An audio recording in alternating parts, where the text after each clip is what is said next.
What's up, boys? In this video we're going to install a PZ19 carb into this 99cc bike from Hover Hearts. If you have not seen the video where we unboxed and reviewed this thing, I'll have that link down below just in case you want to see it. Hover Hearts actually sent out this bike for us to review, and they said to modify it, so that's what we're doing. Guys, this is one of the stats to the YouTube channel, and I don't think anybody has seen these kinds of numbers. Look at this. I'll have it on the screen. If you're seeing this and you like the builds that we do, please consider subscribing. I would greatly appreciate it. And also, stay tuned for this because something's happening between those two. So stay tuned for that. Now enjoy this B-roll montage of me disassembling this carburetor and exhaust from this bike because my microphone decided to kill itself while recording. So I don't have any audio, all I have is video. So stay tuned, I'll meet you right back here.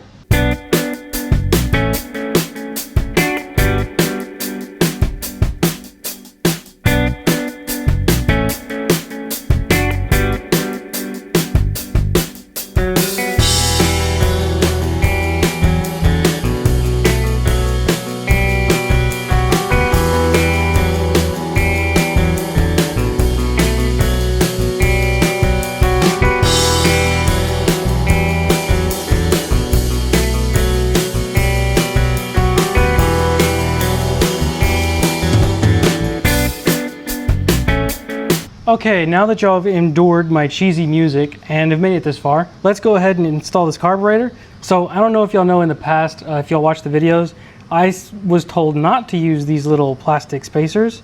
I figured out why they come with the kits. So if you use these intakes, and this is literally bolted directly to the head of the engine, all that heat is getting transmitted all the way to here. And if you don't run this plastic thing, all that heat gets transferred right into the carburetor. And all that hot air goes right into the motor. So what this plastic piece does, it's a little buffer so that the hot intake manifold doesn't meet up to the carburetor and cause the carburetor to overheat, giving you hot air to the engine. So with this idea, you generally will get a colder air to the engine. And yeah, so that's what I'm gonna start doing. I'm gonna start running the black things again, even though they're a huge pain to line up and all that, but yeah, I think it's worth it in the end. Colder air to the engine is always a plus. So yeah, let's get the plastic piece that went over there, get that one on there, get the intake manifold, and let's just screw it right on there.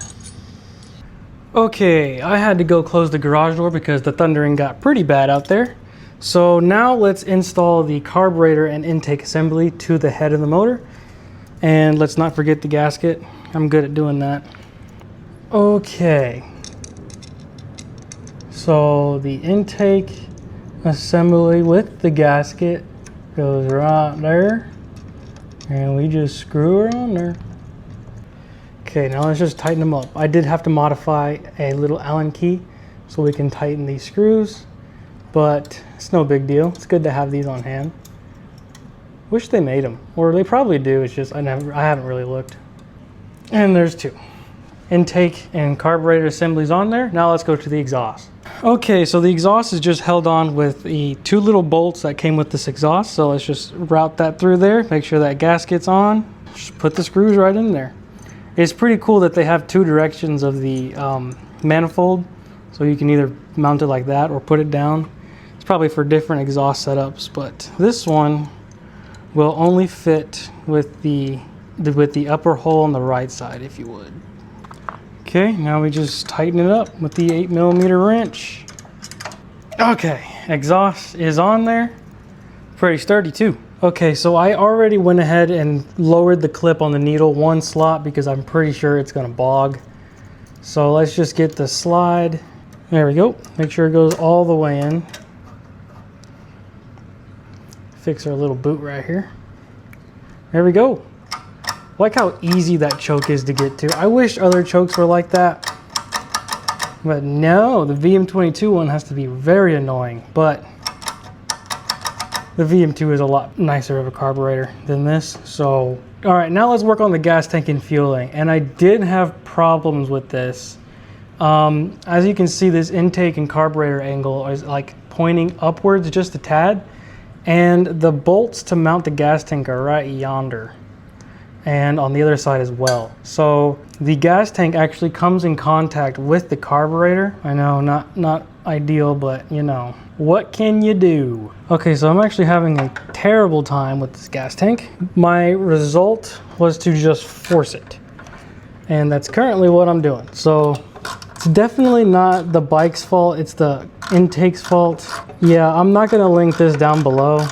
I don't like it, but the header pipe will be linked down below, mainly because it's easy and it works with this frame, but it's just gonna be ear-piercingly loud unless I can find some kind of exhaust or rig up on it.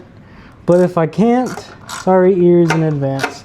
Okay, now for fueling, we're gonna try not to make an absolute mess while I hook up this very rigged up fuel line. So we're gonna kind of plug that in there, go under the intake and right into this fuel filter.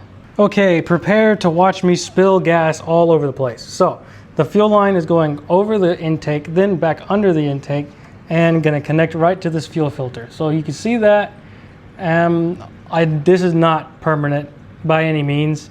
Okay, let's just go for it. So I'm going to quickly take off this plug and put the fuel line right back on there.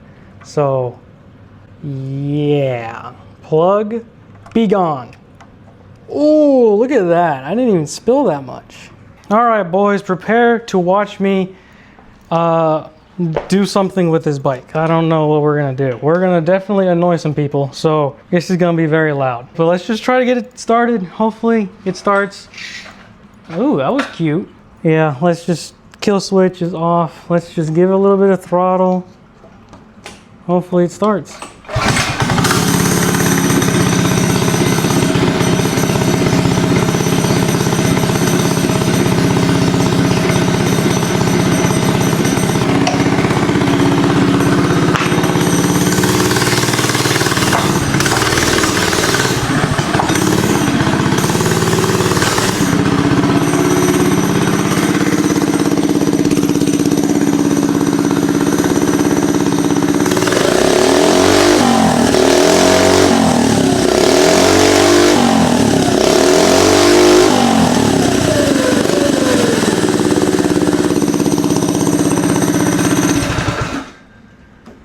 Holy loud.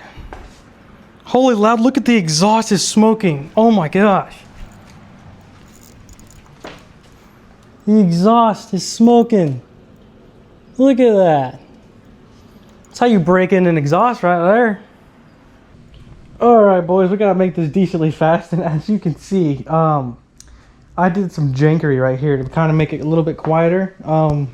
Desperately needs it. It's excruciatingly loud, but we're gonna go try to do a top speed run with the carburetor and exhaust setup. So this resonator right here is literally just straight through. So there's nothing blocking it. If anything, it's less restrictive than like a pipe like that one over there, because that has a giant baffle in it that blocks airflow. This is just straight through. So it's just got packing all around it to kind of quiet it down. But let's see how this exhaust does and see how fast it goes. So previously it went 30 just with the zip tie on the factory carb and the factory exhaust. Now since we have the carburetor and the exhaust, hopefully we see maybe 35, 36. I think that's all it's gonna have in it. But without further ado, let's go try it out, see what we get. Okay, cold start. Let me put the choke on since it's really easy to get to. And let's just give it a few pulls, see what happens.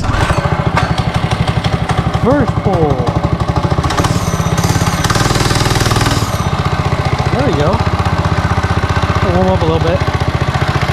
Exhaust kind of staying on there. But yeah.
31. We gained a mile and 29. Gained a mile an hour. So I think it's gearing. It's all gearing on this thing. It's screaming, but if I had a shorter gear on it or smaller gear, get a little bit more mile an hour out of it. But the carb and exhaust didn't do too much, but yeah. Pretty easy to start though.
Oh, woo, that's pretty fun.